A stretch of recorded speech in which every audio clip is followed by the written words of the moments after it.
the immune system, and that is an incentive to uninhibited immune system to respond to a cancer cell. And the real precision element in all this is identifying the altered proteins that serve as antigens for this immune response, and we haven't yet succeeded in doing that. That's one of the major challenges. Now,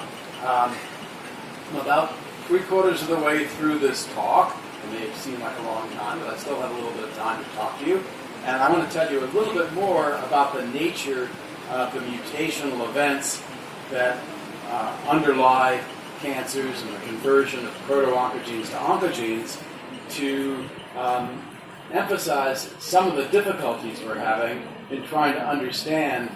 what those mutational processes do, how they're controlled, what kinds of patterns they make. Now that we have not just molecular hybridization and slow DNA sequencing, but now that we have the potential for so-called next-generation high-throughput DNA sequencing that allows us to analyze cancer genomes at a very large scale. So the basic message I'd like you to take away from the next few minutes is that cancers are not simply the result of having one mutant gene like the Rh-SARC gene that causes a cancer. Cancers are the result of evolutionary change that's occurring at a very high velocity in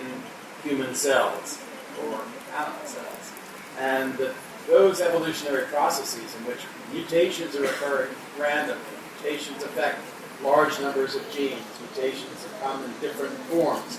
point mutations and truncations and stop mutants and stop codons and so forth, that those changes respond to evolutionary pressures created by parts of the environment of the cancer cell which tend to suppress cancer cell growth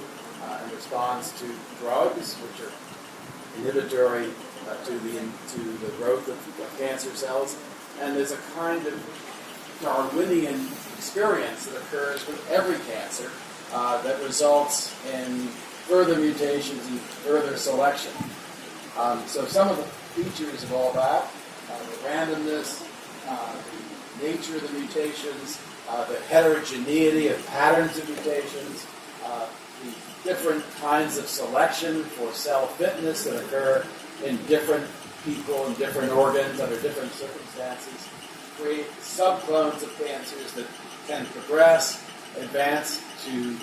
a metastatic state that ultimately kills the patient, can avoid the beneficial effects of drugs that are being used in precision medicine, and also create some of the so-called hallmarks of cancer that were alluded to